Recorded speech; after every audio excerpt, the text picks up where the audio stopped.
Hello friends, welcome back. और आज का सेशन जो है वो ग्रामर वोकैबलरी को लेकर है। ठीक है। कल के सेशन में हमने स्पीड रीडिंग की बात की थी। आई एम श्योर आपने वो स्ट्रैटेजीज फॉलो की होंगी और आगे चल के आपको उन पर बेनिफिट भी मिलेगा। तो ऐसे ही मैं रोज़ आपके सामने एक नया चैप्टर ओपन करूंगा जिसमें आपको मैं वैरायटी दूंगा, जिससे आपका कॉम्प्रिहेंसिव डेवलपमेंट हो सके इंग्लिश को लेकर। ठीक है, तो चलिए आगे बढ़ते हैं। तो आज का सेशन ग्रामर वोकैबलरी को लेकर है। ठीक है, पहले मैं एक बात आपको बता देना चाहता हूँ, जो वोकैबलरी है, ठीक है, उसको पढ़ने के बहुत सारे तरीके हैं। मैं कल आपके सामने वोकैबलरी का वीडियो भी लेकर आऊंगा कि वोकैबलरी कैसे पढ़ी जा सकती है, किन किन वेरियस वेज से आप पढ़ सकते हैं वोकैबलरी को। ठीक है ना, उसका थोड़ा सा हिंट आपको मैं यहाँ पर दे दूंगा। ठीक है, चलिए बढ़ते हैं फिर आगे इसमें। ओके, तो पहला जो सेक्शन है वहां पे आपको फिल इन द ब्लैंक्स दिए हुए हैं और आपको ब्रैकेट में एक वर्ड दिया हुआ है, जैसे कि आप देख सकते हैं यहाँ पे दिया हुआ है।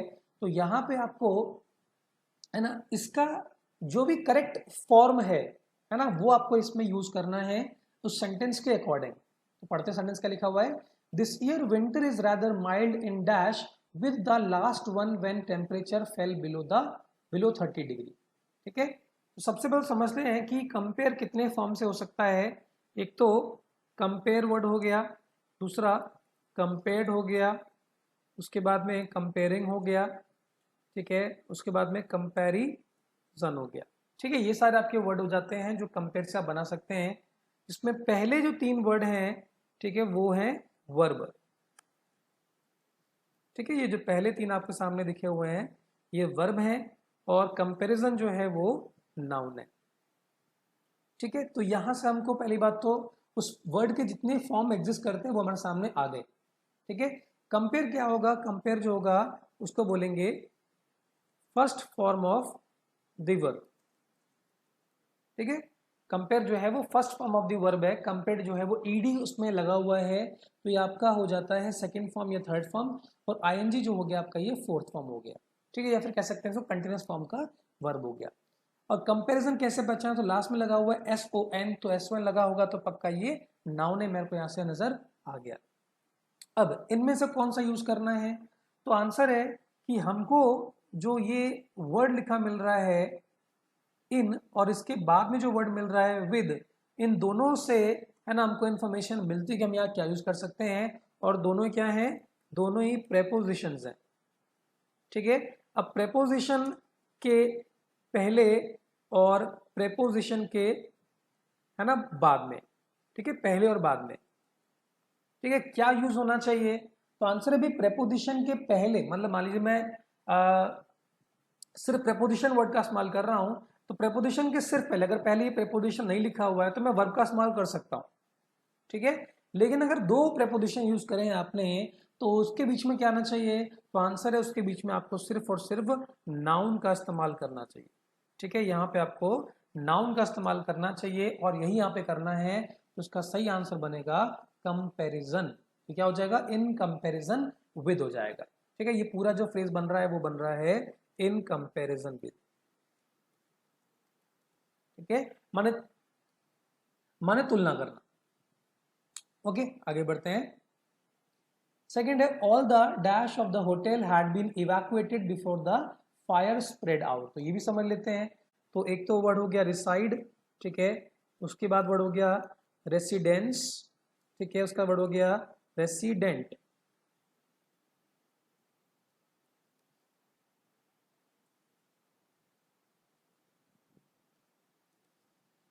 ठीक है, रिसाइड, रेसिडेंस और रेसिडेंट, ये आपके 3 वर्ड हो गए। इसमें रिसाइड जो है पहला वाला वर्ड जो है वो वर्ब है, ठीक है, रेसिडेंस जो है वो नाउन है और रेसिडेंट जो है वो एडजेक्टिव है। ठीक है, वर्ब जो है वो क्रिया बताता है, नाउन किसी का नाम हो सकता है और एडजेक्टिव विशेषता बताता है। ठीक है, अब यहाँ क्या लिखा हुआ ऑल द, तो मेरा इसमें जो इंफॉर्मेशन है वो द है। द क्या है, द है आर्टिकल, और आर्टिकल के बाद क्या आना चाहिए, नाउन आना चाहिए। ठीक है, अब क्या हो सकता है, ये तो हो सकता है कि नाउन से पहले कोई आप एडजेक्टिव का इस्तेमाल करें। ठीक है, ये तो हो सकता है कि आर्टिकल यूज किया, एडजेक्टिव, उसके बाद में नाउन का इस्तेमाल किया। लेकिन ये भी हो सकता है कि आपने आर्टिकल के बाद में सीधे सीधे नाउन का इस्तेमाल कर लिया, ये भी हो सकता है। अब देखते हैं पर इंफॉर्मेशन क्या है। तो यहाँ पे मेरा पहला हिंट तो हो गया ये द, और दूसरा हिंट मेरा ये हो गया ऑफ। ठीक है, तो अब देखो जरा, अगर आपने ऑफ का इस्तेमाल किया है तो ऑफ के बाद में, ठीक है, आप नाउन का इस्तेमाल करते हैं, और साथ में ऑफ के पहले भी आपको नाउन का इस्तेमाल ही करना चाहिए। All the residents of the hotel had been evacuated before the fire spread out. Fire spread हुई, फैली उससे पहले जितने भी कमरे थे, रहने की जगह थे, सारे ही इवैक्यूएट करा दिए गए, माने खाली करा दिए गए। ठीक है, तो क्या हो सकता है, रेसिडेंट तो इंसान कहा जाएगा, तुम कौन हो, मैं रेसिडेंट हूं, और तुम कहाँ रहते हो, मैं रेसिडेंस में रहता हूं। ठीक है, चलिए आगे बढ़ते हैं। नेक्स्ट है, if you want to improve your English I recommend you buying a book on grammar. ठीक है, तो एक तो होता है यूज, दूसरा होता है यूजफुल, और तीसरा होता है यूसेज। ठीक है, यूज जो है वो नाउन भी है और वर्ब भी है। ठीक है, यूजफुल जो है वो एडजेक्टिव है। ठीक है, और यूसेज जो है ये वो नाउन है। ठीक है, अब ग्रामर देखो, यूज किसने करना है, यूज तो हमने करना है ना। तो अगर मैं लिखता हूं ऑन ग्रामर यूज, मतलब ग्रामर के इस्तेमाल की है। ठीक है, पर नहीं, इस्तेमाल तो उसको हम करने वाले हैं। फिर ग्रामर के साथ में यूजफुल हो सकता है क्या, तो आंसर है नहीं, यूजफुल भी नहीं हो सकता। इसका रीजन ये है कि यूजफुल एक एडजेक्टिव है और ग्रामर जो है वो नाउन है। तो नाउन के बाद में एडजेक्टिव नहीं आता है, नाउन के पहले एडजेक्टिव आता है। ठीक है, तो बचा फिर क्या, कि मैं ये तो कर सकता हूं कि इस नाउन के बाद एक और नाउन का इस्तेमाल कर लूं, तो बचा कौन, यूसेज ही बचा, यही इसका आंसर होगा, on grammar usage. Next, our grandfather is so dash of the modern technologies that he doesn't even want to have a TV set in his office। तो एक तो फियर हो गया, दूसरा हो गया फियरफुल, ठीक है, तीसरा हो गया फियरसम। ठीक है, जिसमें फियर जो है वो नाउन और वर्ब हो सकता है। ठीक है, दोनों ही है, मतलब हो सकता है कि यहाँ पे हम जो यूज़ कर रहे हैं वो कुछ और हो। फियरफुल एक एडजेक्टिव है और फियरसम भी एडजेक्टिव है। ठीक है, अब जो आपने बोला आ ग्रैंडफादर इज सो, ठीक है, तो ग्रैंडफादर को मैं फियर बोल सकता हूँ क्या, क्या वो डर है, नहीं, वो क्या हो सकते हैं, या तो वो डरावने हो सकते हैं या तो वो डरपोक हो सकते हैं, दो में से एक बात हो सकती है, पर वो डर खुद से नहीं हो सकते। इसका मतलब कि हमको इसमें एडजेक्टिव ही चाहिए। अब एडजेक्टिव कौन सा, डरावना कौन सा है और डरपोक कौन सा होगा, तो आंसर है, जब आपने फियरसम बोला तो फियरसम जो है उसका मतलब हो गया डरपोक, डरावना सॉरी, और फियरफुल का मतलब हो गया डरपोक, यही इसका आंसर होगा। ओके, आगे बढ़ते हैं। Next, the international council has devoted several million dollars for help to the dash countries in Africa। तो एक तो वर्ड हो गया डेवलप, ये एक वर्ब है, डेवलप वर्ब है। ठीक है, उसके बाद में डेवलपिंग, ठीक है, ये एक एडजेक्टिव है। उसके बाद में डेवलप्ड, ये भी एडजेक्टिव है। ठीक है, उसके बाद में डेवलपमेंट, ये एक नाउन है। ठीक है, अब देख लीजिए यहाँ पर दा लिखा हुआ है। ठीक है, दा एक आर्टिकल है, उसके बाद में कंट्रीज लिखा हुआ है, तो यहाँ पर ये नाउन हो गया। हमें क्या पता था, देखिए वापस चलते हैं। ठीक है, क्या पता था, आर्टिकल के बाद में एडजेक्टिव, उसके बाद में नाउन आता है। तो अब मेरे पास में कंडीशन क्या है कि नाउन है, आर्टिकल के बीच में मुझे क्या चाहिए, एडजेक्टिव चाहिए। अब यहाँ पे दो एडजेक्टिव है मेरे पास में। ठीक है, एक तो हो गया डेवलप्ड, दूसरा हो गया एक तो हो गया डेवलप, दूसरा हो गया डेवलपिंग, तो कौन सा चूज करना चाहिए। ठीक है, the international council has devoted several million dollars for help, कि इंटरनेशनल काउंसिल ने कई सारे मिलियन डॉलर को है ना डिवोट किया हुआ है, दिया हुआ है हेल्प करने के लिए। तो क्या वो डेवलप्ड कंट्रीज होंगी, तो आंसर है नहीं, ये तो नहीं इसका आंसर हो सकता है। ठीक है ना, क्या वो डेवलपिंग कंट्रीज होंगी, हाँ बिल्कुल हो सकता है यहाँ पर इसका आंसर। ठीक है, इसको हम मान लेते हैं इसका आंसर, लेकिन क्या कोई और सेंटेंस में फिट हो सकता है क्या। ठीक है, तो आंसर है हाँ हो सकता है। इसी के जैसा एक वर्ड और भी है, दैट इज अंडर डेवलप्ड। ठीक है, आप इसका इस्तेमाल भी यहाँ पर कर सकते हैं। ठीक है, जो डेवलप हो रही कंट्री उनको भी हेल्प दी जा सकती है, और जो डेवलप नहीं है उनको भी आप हेल्प कर सकते हैं। ओके, आगे बढ़ते हैं। Next exercise, insert the correct preposition. सब आपको यहाँ पे प्रेपोजिशन का इस्तेमाल करना है फिल द ब्लैंक्स में, ठीक है। और वो कैसे होगा मैं आपको समझा देता हूँ। प्रेपोजिशन जो है वो दो प्रकार के होते हैं, ठीक है। एक तो होता है स्टैटिक प्रेपोजिशन, ठीक है, देयर इज नो लॉजिक, ठीक है। और दूसरा होता है लॉजिकल, जहाँ पे आपके पास रीजन होंगे, ठीक है, यूज करने के लिए कि हम क्यों यूज कर रहे हैं, उसके पास कारण हमेशा रहेगा। जैसे आपको मैं एक एग्जांपल दूं, मैं बोलूं I am fond dash chocolates, ठीक है। और आपको मैं बोलूं I have a cup dash my hand, ठीक है। अब कैसे इसका इस्तेमाल करेंगे? भाई पहला तो बहुत सिंपल है कि जब आपने फॉन्ड वर्ड का इस्तेमाल किया तो फॉन्ड के साथ हमेशा आपको ऑफ का इस्तेमाल करना चाहिए, ये फिक्स्ड है। फॉन्ड के साथ आप जब भी इस्तेमाल करेंगे तो आपको ऑफ का इस्तेमाल ही करना चाहिए, इसमें कोई संदेह नहीं है, ठीक है। लेकिन जब आपने कप का यूज किया हुआ है हैंड के साथ में, तो ऐसा कोई प्रीपोजिशन नहीं जो आप बोले कि कप के साथ तो हमेशा ये वाला प्रेपोजिशन आता है, ठीक है ना। वही रिलेशन हैंड के साथ में भी कि कुछ नहीं कह सकते कि कौन सा आएगा, ये तो सिचुएशन पे डिपेंड करता है, ठीक है ना। अगर आपने बोला आई हैव अ कप, तो यहाँ पे लिखा जाएगा इन माई हैंड, ठीक है। और वहीं पे अगर आप कह देते there is a cup dash the table, ठीक है, तो अब यहाँ टेबल के संदर्भ में हम कहते ऑन द टेबल, समझ रहे हैं। तो जब भी आप कोई सेंटेंस में प्रेपोजिशन यूज कर रहे होते हैं तो दो ही प्रकार से मिल सकते हैं आपको। तो या तो फिक्स प्रेपोजिशन मिलेंगे जिनके साथ आपको फिक्स यूज करना है, और या तो मिलेंगे रीजन वाइज, ठीक है। तो यहाँ पे जिनकी हम बात कर रहे हैं वो फिक्स्ड है। जैसे रिस्पॉन्स की बात की जाए तो रिस्पॉन्स के संग फिक्स है कि आपको इनका इस्तेमाल करना है, और डिमांड किसी चीज की होगी तो साथ में आपको ऑफ का इस्तेमाल करना है, ठीक है। तो ये बनेगा in response to the rising demand of petrol its production has had to be increased.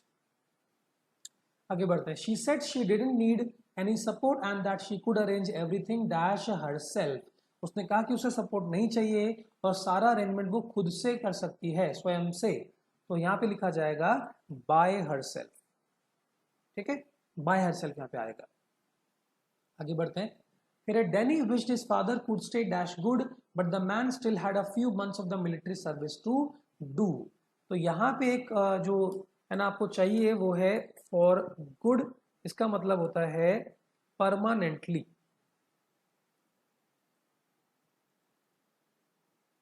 ठीक है। इसका मतलब होता है परमानेंटली, हमेशा के लिए। तो आपको यहाँ पर फॉर का इस्तेमाल करना चाहिए, क्योंकि क्या कहा है कि डैनी जो चाहता था कि उसके पापा हमेशा के लिए आ जाएं, लेकिन उसकी आदमी की कुछ महीनों की सर्विस अभी बाकी रह गई थी, है ना। अपनी सर्विस पूरी करके आ जाएगा, ऐसा वो कह रहा है। आगे बढ़ते हैं। Rather than go dash foot in the heavy rain we prefer to walk wet dash a bus however long that might have been, ठीक है। कि पैदल चलने के बजाय इस भारी वर्षा में हम बस का वेट करना पसंद करेंगे, चाहे कितना भी देर लग जाए। और पैदल चलने के लिए होता है हमेशा ऑन फुट, और का वेट करने के लिए होता है हमेशा फॉर, ठीक है। तो ये फॉर रिपीट हो गया, कोई दिक्कत नहीं है ना। कहीं पर लिखा नहीं, रिपीटेशन नहीं हो सकता। अगर वो लॉजिकल है, सेंसिबल है और वहां पे इस्तेमाल होने लायक है तो आपको यूज कर लेना चाहिए। आगे बढ़ते हैं। Mrs Riley was very glad dash her sons victory, ठीक है।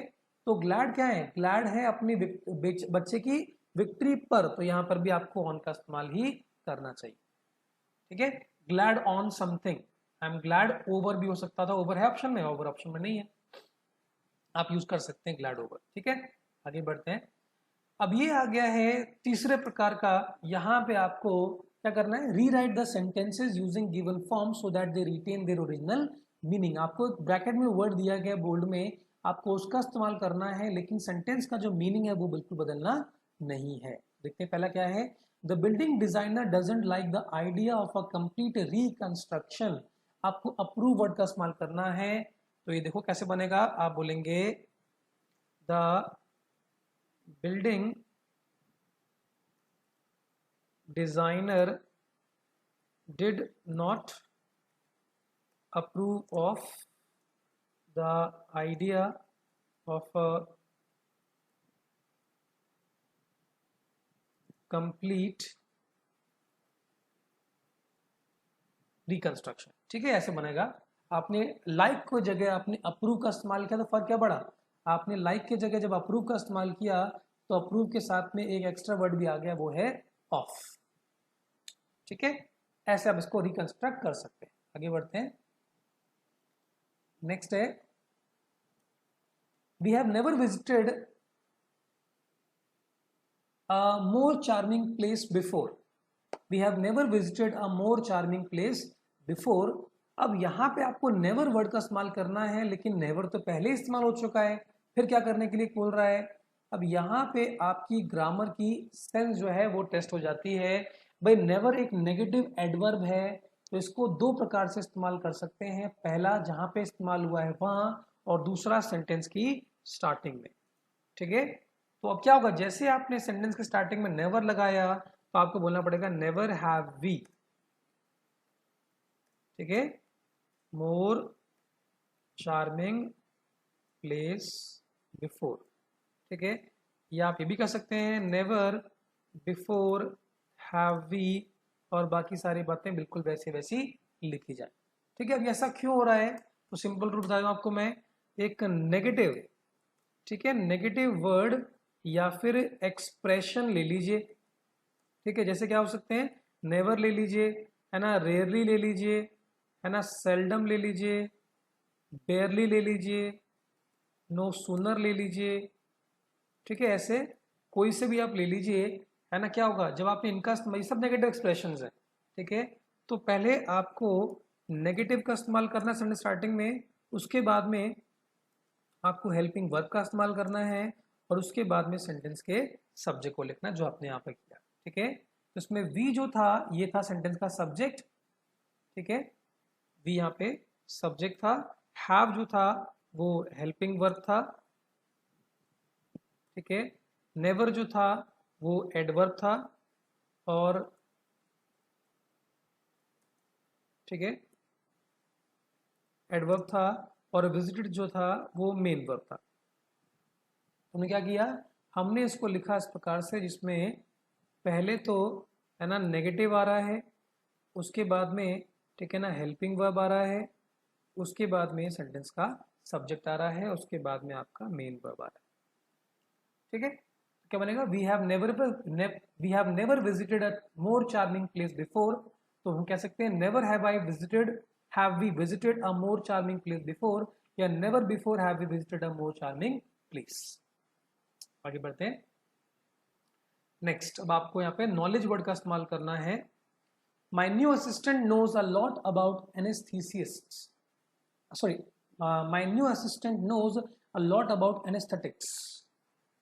तो नॉलेज कैसे यूज करेंगे, तो हम बोलेंगे my new assistant has a knowledge about anaesthetics. ठीक है, नोज अ लॉट लिखा हुआ है तो लॉट के लिए क्या कर सकते हैं, has a lot of knowledge कर देते हैं। ठीक है, नेक्स्ट है, our experiment will be carried out only if we gather enough money. Condition that का इस्तेमाल करना है इसमें, तो हम बोलेंगे our experiment will be carried out on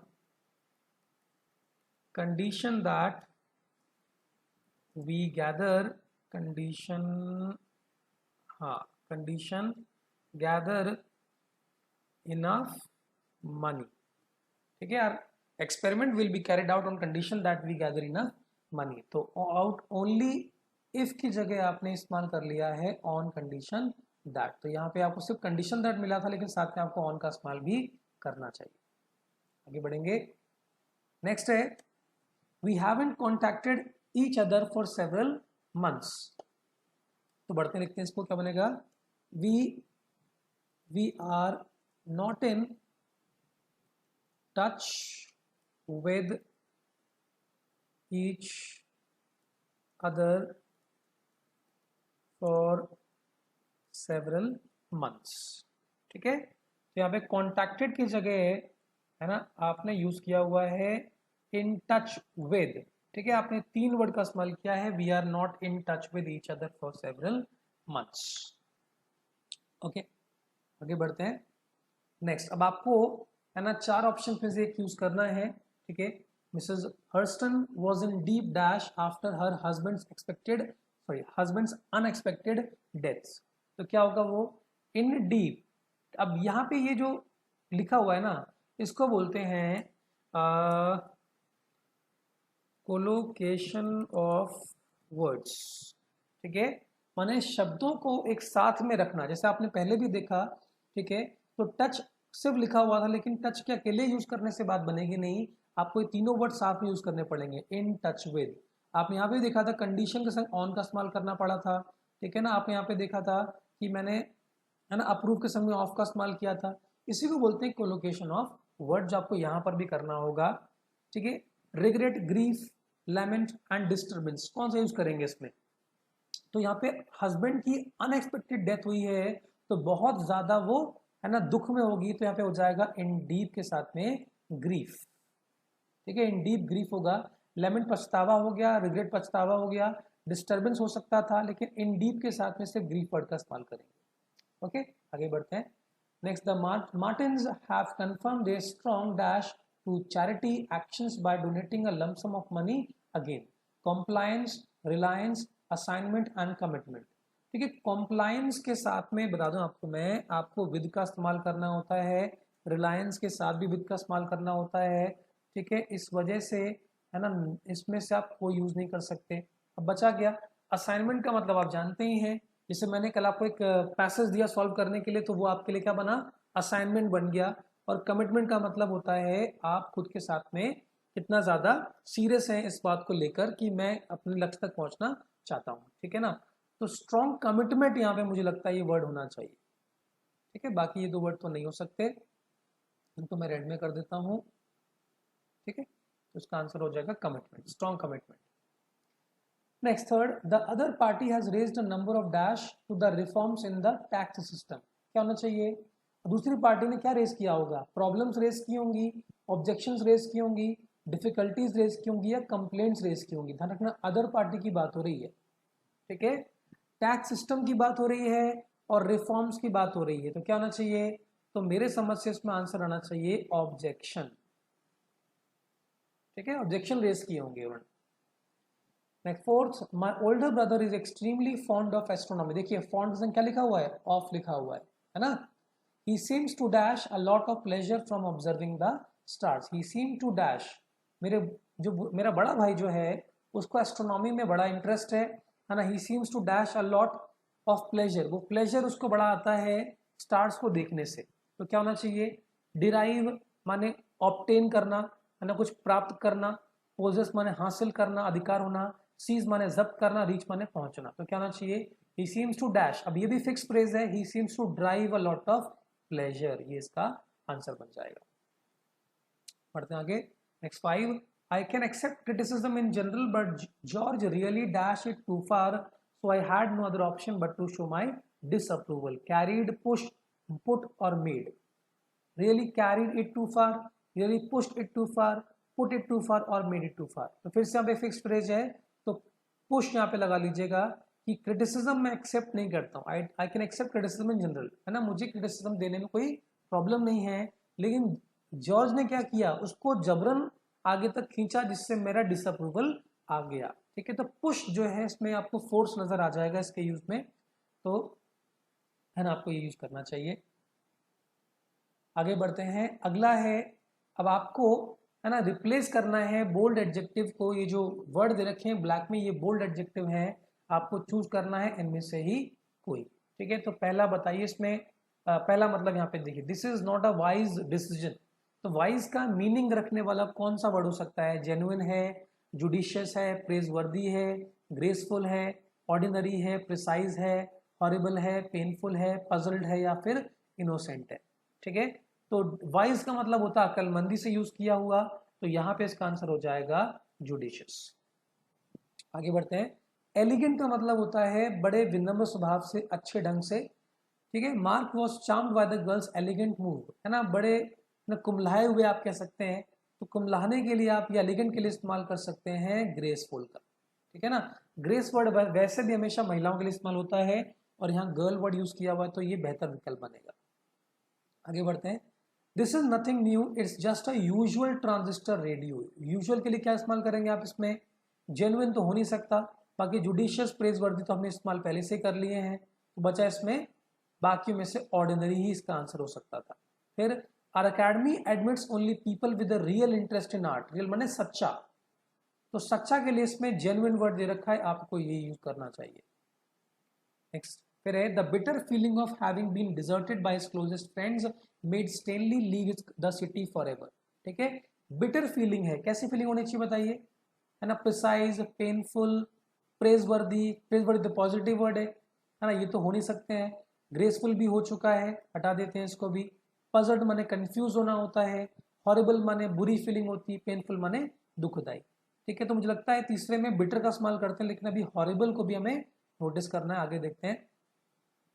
if you need some more specific information, तो स्पेसिफिक का रिलेशन प्रिसाइज के साथ में है, ठीक है, और terrible discovery of a skeleton, तो यहां पे आप हॉरिबल वर्ड का इस्तेमाल कर लीजिए।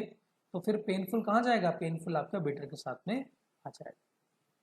ठीक है, चलिए आगे बढ़ते हैं। फिर है the local newspapers write about the boy's admirable courage. कैसा करेज होना चाहिए फिर अब यहाँ, प्रेज वर्दी। मैं एक बार सारी चीज़ों को ग्रीन में कर देता हूँ ताकि ये पता लगे कि आप पहले भी इस्तेमाल कर चुके हैं इसको। ऑर्डिनरी भी हो चुका है ना, ग्रेसफुल भी हो चुका है, ठीक है, हॉरिबल भी हो चुका है, और है ना पेनफुल भी हो चुका है। अब क्या बचा हुआ है, प्रेज वर्दी, पजल्ड और इनोसेंट। तो करेज कैसा होना चाहिए, तो करेज होना चाहिए प्रेज वर्दी। फिर गिल्टी का ऑपोजिट क्या हो जाएगा, इनोसेंट हो जाएगा, ठीक है, और पजल्ड हो जाएगा कंफ्यूज्ड का मीनिंग। ठीक है, तो हमने इसमें सारे ही एक्सरसाइज कर लिए हैं। तब आपका काम बचेगा कि आप इस एक्सरसाइज को, है ना, फिर से एक बार ट्राई करें, है ना, आप वीडियो को फिर से देखें। मैं इसको पीडीएफ फॉर्म में फेसबुक ग्रुप में भी दे दूंगा ताकि आप इसको इंडिविजुअली भी सॉल्व कर सकें। ठीक है, तो मिलते हैं फिर कल के वीडियो में वोकैबुलरी के साथ में। Until then bye bye.